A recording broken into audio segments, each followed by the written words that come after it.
Have you ever wondered if it's possible to find total calm right in the middle of a crisis? Well, today, we're going to journey into a 1,000-year-old poem written by a man who did just that. We're going to unpack the timeless wisdom of a poet named Su Shi and see how his story might just help us navigate our own storms. And this line right here, this is the heart of it all. It feels so simple, but it's also incredibly deep, isn't it? What does it even mean to find everything you need for an entire lifetime inside of a storm? That's the mystery we're going to unravel together. So you have to ask, right? Who is this person? That question takes us straight to the poet, Su Shi. To really get his words, you have to understand his life. He was this brilliant scholar, a high-ranking government official, an incredible artist, and, well, a man whose entire world had been turned upside down. He wasn't just walking in some rain shower. He was living through the storm of his life. Okay, so let's set the scene. Picture this. The year is 1082. The poet Su Shi is out for a walk with some friends, headed to a place called Sand Lake.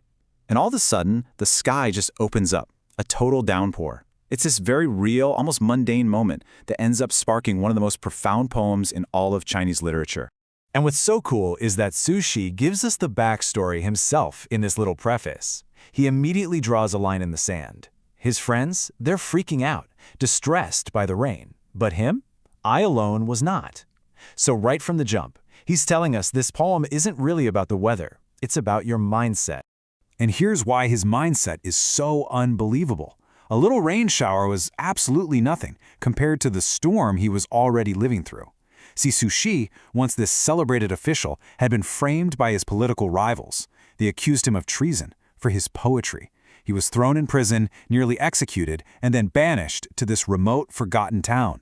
He lost everything, his job, his name, his home. So that storm in the poem, it's a massive metaphor for all this personal hardship. Okay, so with all that context, let's step into the poem itself.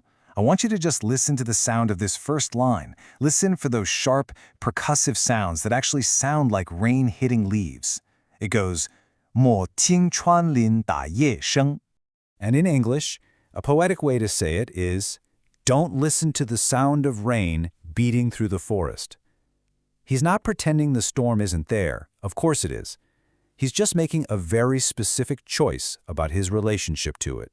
And this is absolutely crucial. Those first two words, 莫听, don't listen. This is not denial. This isn't burying your head in the sand. The rain is real. The sound is loud. But he is making an active, conscious decision not to let that external chaos invade his internal world. He's choosing where he puts his focus.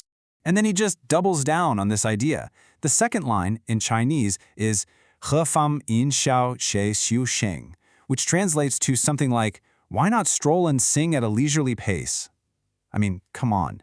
It's such a beautifully defiant response to a storm.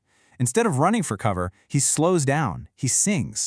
And right here, this is where the poem shifts from just observing something to making a huge philosophical statement. He isn't just putting up with the rain, he's discovering a whole new kind of freedom because of it.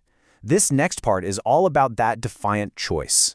So then he directly compares his two lives. He says his bamboo staff and straw sandals are better than a horse. The horse, Ma, that represents his old life, the speed, the ambition, the high status of being an official.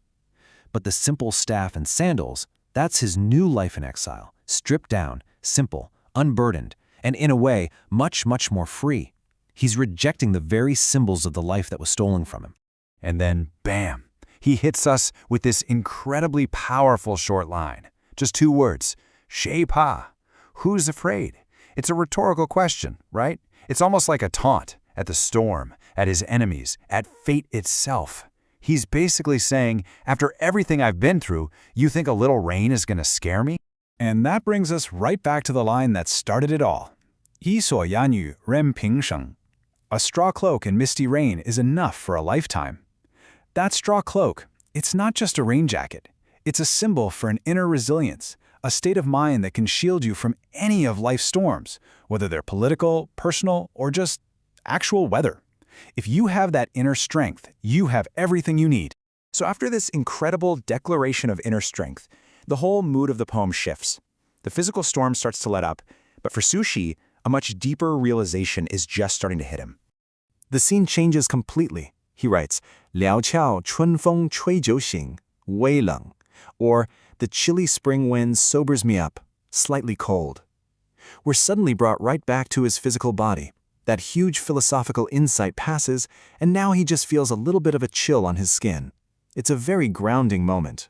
And then we get this beautiful image, 上头是照给相迎, which means, but the setting sun over the mountain greets me. But notice this isn't some big celebration. He's not yelling, yay, the sun is out. He's just calmly observing the change. The rain has stopped, and now the sun is here. Okay. And this observation leads to the poem's final, honestly breathtaking turn. He stops for a second and reflects, 回首向来消泄处, looking back at where the storm had been. He's looking over his shoulder at the path he just walked, that path of wind and rain, both literally and, of course, metaphorically. Because what he realizes in that moment of looking back, well, that's the poem's ultimate message. And it goes way beyond simple optimism or, just looking on the bright side. It's something much deeper. He ends with this line, 归去也无风雨也无晴, which means, let's go home. There is neither wind nor rain, nor is there clearing. Now, this can be a really startling line when you first hear it. What on earth does he mean by that? Well, here's the key. He puts the storm and the sunshine on the same level. The wind and rain, 风雨, obviously represent hardship and bad times. But the clear sky, 晴, that represents good fortune, success, easy times. And what Su Shi realizes is that in the end, they're both just external conditions. They come and they go. So the real takeaway is this. True peace, true equanimity, it's not about waiting for the sun to finally come out. It's about building an inner center that is unmoved by either the storm or the sunshine. It's about detaching your well-being from the totally unpredictable weather of life. And what's so brilliant is that this gives us a kind of practical roadmap. So, step 1, acknowledge reality. Don't pretend the storm isn't happening. Step 2, you choose your response. You decide not to let the chaos outside define the quiet inside. And finally, step 3, you transcend the circumstances altogether, finding a stable inner peace that doesn't care if it's raining or shining. And that leaves us with a final thought, a question that this 1,000-year-old poem is really asking each of us right now. If you could build an inner state that was truly independent of life's highs and its lows, if you were totally unbothered by the storms, and frankly, unimpressed by the sunshine, what would you finally be free to do?